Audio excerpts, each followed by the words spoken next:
Good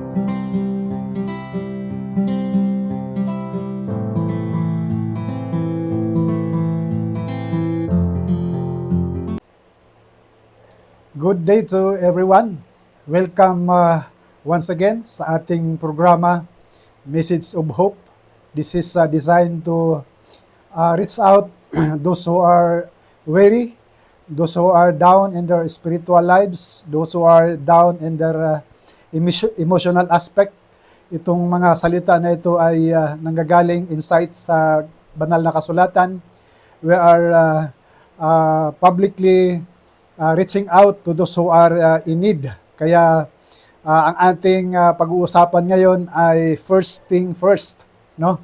So sa buhay natin, naranasan na ba ninyo na pagising nyo, you have so many schedules, appointments, and you don't know what to do first. So itong ating pag-uusapan ngayon, harinawa magbigay sa inyo ng insights na kung saan magiging organized ang ating araw, panimula ng ating bagong taon, no? Kaya order of priorities, first thing first, no? Ang ating basihan sa ating scripture, yung John 1:1. In the beginning was the Word, and the Word was with God, and the Word was God, no? So number 1 point, let's begin with the Word, no? Yung sabi ko nga sa inyo kanina, ano kaya ang unahin natin sa buhay natin pagising sa umaga, sa panimula ng bagong taon, ano kaya unahin natin, no?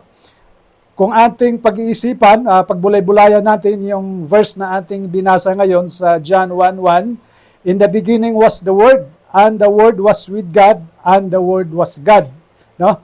Referring to our Lord Jesus Christ, even Himself, na siya po ay nag-umpisa sa Word, no? Kasi diyan sa John 1:14 nakalagay diyan na and the Word became flesh, no? So no doubt this is referring to the Lord Jesus Christ na in the beginning was the Word, no? Kaya sa buhay natin, importante at mahalaga na ating pagsimulan o panimulan ang araw, no? Na basahin o kaya pagbulay-bulayan ang salita ng ating Panginoon. Hindi po kayo magsisisi dahil malaking epekto po ito sa buhay natin na magiging organized, magiging maayos ang takbo ng buhay natin kasi inuna natin yung kalooban ng ating Diyos, no? Kaya let us always begin with the Word, no? Kaya sa iyong buhay ba, ano po ang iyong pangkaraniwan na ginagawa sa tuwing umaga bago ka magluto, bago ka magkape, no? Siguro ang dami nating iniisip agad, maligo, magkape o kaya mag-almusal, iniisip natin kung anong sasakyan, no? Pero ang tanong ko sa inyo, mayroon ka ba kayang iniisip, no? Kung ano po yung kalooban ng Diyos sa buhay mo? Now, kapatid, kung yun po ay isali mo sa inyong itinerary buong araw, no? O kung ano yung kalooban ni God, simply, yun talaga ay sasabihin na let's begin with the Word. Kasi dito sa Word of God o sa Scripture, dito na po nakalagay ang kalooban ng ating Panginoon. So, ang suggestion ko lang, no? Every single day, mayroon kang one chapter na iyong basahin o kaya one verse na iyong pagbulay-bulayan. Kasi alam nyo sa Bible, mayroon kasing dalawang salita sa Griego, yung tinatawag na rhema, tsaka yung logos, no?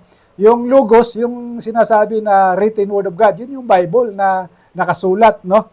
Pero ano ba yung rhema? Yung rhema po, kung yung basahin ang salita ng Diyos tapos mangusap sa iyo si Lord, yun parang naging buhay, no? Buhay na salita ng Diyos. Dahil ang Holy Spirit po, ang siyang mangusap sa iyo, gagamitin niya ang Word of God, no, na siyang mangusap sa iyo. For example, no, sa buhay mo, no, na litong-lito ka na kung ano yung magpapatuloy ka ba sa pagsigarilyo, magpatuloy ka ba sa pambabae, magpatuloy ka ba kasi dumating sa buhay na gulong-gulo ka na sa buhay mo. Pero pag tiningnan mo ang scripture, mauusap po yan na magiging maayos ang buhay mo. Kaya sabi diyan na kung ikaw ay ipanganak, no? Ipanganak sa tubig at sa espiritu, if you are born in spirit and in water, ibig sabihin yung water, yun yung word of God na maglilinis sa atin. Kaya malaking gamit o malaking benepisyo yung salita ng Diyos. No? Katulad din sa salamin. Ano ba ang gamit ng salamin? Bakit pag pumunta ka ng opisina, kailangan mo manalamin? Dahil kung mayroong mansa sa mukha mo, mapunasan mo agad yan. Ganon din kung ikaw ay manalamin sa Biblia, pagka mayroong kang something na na-found out mo na hindi ka nais-nais sa buhay mo o sa inyong pamilya na matagal ka nang pinagbawalan o matagal ka nang pinupuna ng inyong mahal sa buhay, sa iyong pamilya, no? O nandyan sa Biblia, kaya magiging maayos talaga ang buhay natin. Kaya harinawa, no? Mangusap sa iyo ang salita ng Diyos na let us always begin with the word, no? Now, going back to the creation, no, sa Genesis, may nakalagay kasi diyan na ang Diyos nilikha niya ang in the beginning God created heaven and earth, no? Pero nakalagay doon sa verse 2 na sabi rito, now the earth was formless and empty. Darkness was over the surface of the deep, and the Spirit of God was hovering over the waters. So, parang masasabi ko rito na si God, naka-encounter siya ng problem, no? Actually, kung tutusin talaga, hindi naman talaga, wala namang problema kay God, no? Ang creation lang niya, kasi sa verse 1, sa Genesis 1:1, nakabungad agad dyan na in the beginning, God created the heaven and the earth. For me, as far as I'm concerned, na if God created something, it is perfect, no? Perfect talaga, kompleto, saka maganda, no? Pero nakakapagtaka sa verse 2, nakalagay diyan na nagiging formless. Yung word na formless, ibig sabihin na walang itsura, disarranged, no? Kawindang-windang, no? So something na the earth has encountered the problem. Pero ang tutukan natin dito, instead of focusing on the problem, let us focus on the solution. Ganon din sa buhay natin, no?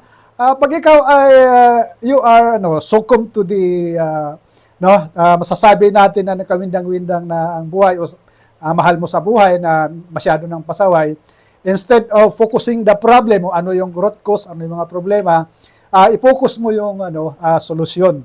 So number 2, solving the problem by the word, no? Kahit pala si God, si Yahweh, no?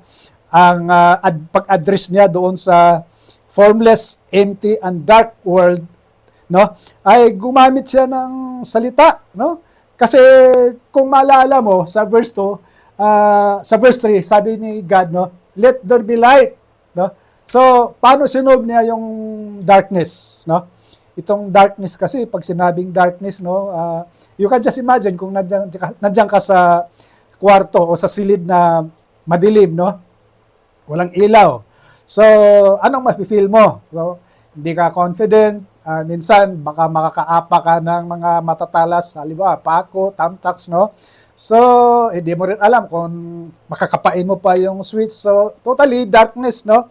So, ganun din sa buhay natin. Before we found out sa kalooban ng ating Diyos, no? We were described as darkness, no? Kaya walang magaling dito, kahit edukado ka, kahit mataas pinag-aralan mo, mamahaling eskwelahan, no? Kita mo naman sa bansang Pilipinas, no, yung matataas ng pinag-aralan, mga congressmen, mga senators, no? Sila pa yung sasabihin natin na hindi maayos, no? Kasi nakita mo naman ang natin, no? Pananalapi sa bansa natin, nagkawindang-windang kasi makasarili, likas tao yan, makasarili. Pero how about kung sila kaya ay nag-follow doon sa word? They began with the word of God, yung kalooban talaga ni Lord. Kasi sabi rito, let there be light, and there was light. Amazingly, binasa ko yan, in the first day, there was light. Pero kailan nga ba ginawa ni Lord yung sun at saka moon? Sa fourth day na po, pang-apat na araw. So, sa first day when God said, let there be light, nagkaroon. Pero wala pa yung araw, wala pa yung buwan. So it means that God is not dependent on the material things. When He spoke the Word of God, mangyari talaga. So when we allow also the Word of God to come in into our lives, may mangyayari talaga. Magkaroon ng kaayusan, magkaroon ng blessings, magkaroon ng good health, magkaroon ng healing. So nandito na lahat eh. Halimbawa sa Psalms 23, no? Nakalagay doon, paborito ko 'yan, na the Lord is my shepherd, I shall not want, no? Pag i-memorize mo lagi 'yan, no? Malaking epekto 'yan sa buhay mo. Hindi lang memorize na basta sa head knowledge lang. Ayaw ni Lord 'yan. Kailangan talaga na yung pag-memorize mo may kasamang sinapuso talaga, no? So, how did God solve the problem of formless, chaos, emptiness, no? Darkness, no? Brothers and sisters, nasubukan mo, diba? Naranasan mo na ba na you have emptiness in your life, no? Maari siguro, marami kang pera sa bangko, marami kang sasakyan, marami kang babae, and yet you feel empty, no? Marami ngayon yan, no? Empty, parang something that is always lacking. So, ganon ang first creation ni God ng earth, no? Formless, empty, and darkness. So, ito po ay parang nakalarawan sa buhay natin na sometimes we are not an organized person, emptiness, nandyan sa atin, saka darkness, no? So, God's solution spoke only the word. So, and God said, let there be light, and there was light. And God saw the light was good. No? Napaka mainam isipin, no? Kung sabihin ni God sa buhay mo na your life is good. No? I am encouraging you that you give time, you spend time to meditate and to hear God's word. No? Kasi meron din akong sasabihin sa iyo na itong verse na dito na tayo mag-close, no? Let us always remember this verse na Joshua 1:8. Keep this book of the law always on your lips. Sabi ni God kay Joshua, no? Keep always this book of the law always on your lips. Bakit sa lips? Hindi sa puso. Meaning to say that we are always to recite, no? We are going to speak the word, no? The word of God is not designed to have a meditation only na itago mo lang sa puso mo, itago mo lang sa isip mo, kailangan din bigkasin. Sabi rito, keep this book of the law always on your lips. Number 2, meditate on it day and night. No? Ibig sabihin, sa ating pag-iisip, pagbulay-bulayan natin, sino ba sa inyo nakakita ng baka o kalabaw? After na sila ay kumakain ng damo, habang sila ay nakaupo dyan o something na naka-incline, no? Lagi silang nag-digest, no? Kasi daw ang dyan sa science, na the more na mag-digest sila, kahit wala yung pagkain sa kanilang bibig, the more na mag-digest sila, mapakinabangan nila yung protina, yung sustansya, no? So this is something like the Word of God, no?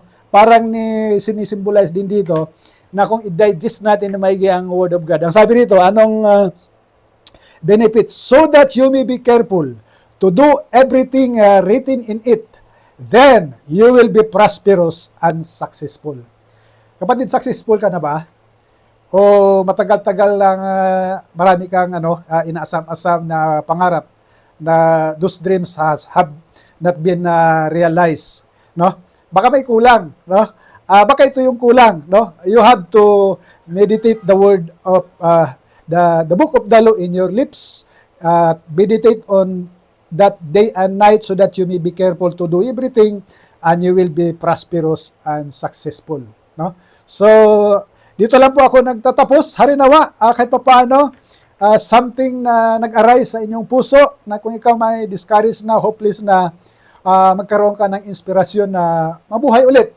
At ang Diyos magsabi sa iyo, well done, good and faithful servant. So, para sa pagpanimula ng bagong relasyon sa Panginoon, I want to lead you in a short prayer bilang first step to be in the family of God. Sige po, itong mga 30 seconds lang na prayer. Gayahin mo lang ito. Then, somehow sa inyong sariling buhay o sa iyong bago matulog, ulitin mo, Panginoon Hesus, narito po ang buhay ko. Patawarin mo ako sa lahat kong pagkakasala. Inimbitahan kita na pumasok sa buhay ko. Mula ngayon, ikaw na ang maghari sa puso ko. In Jesus' name, Amen. So kung iyan po ay heartily, sincerely na prayer mo, ang Diyos po hindi na kailangan na mahabang prayer upang siya po ay hindi siya na-impress ng mahabang prayer.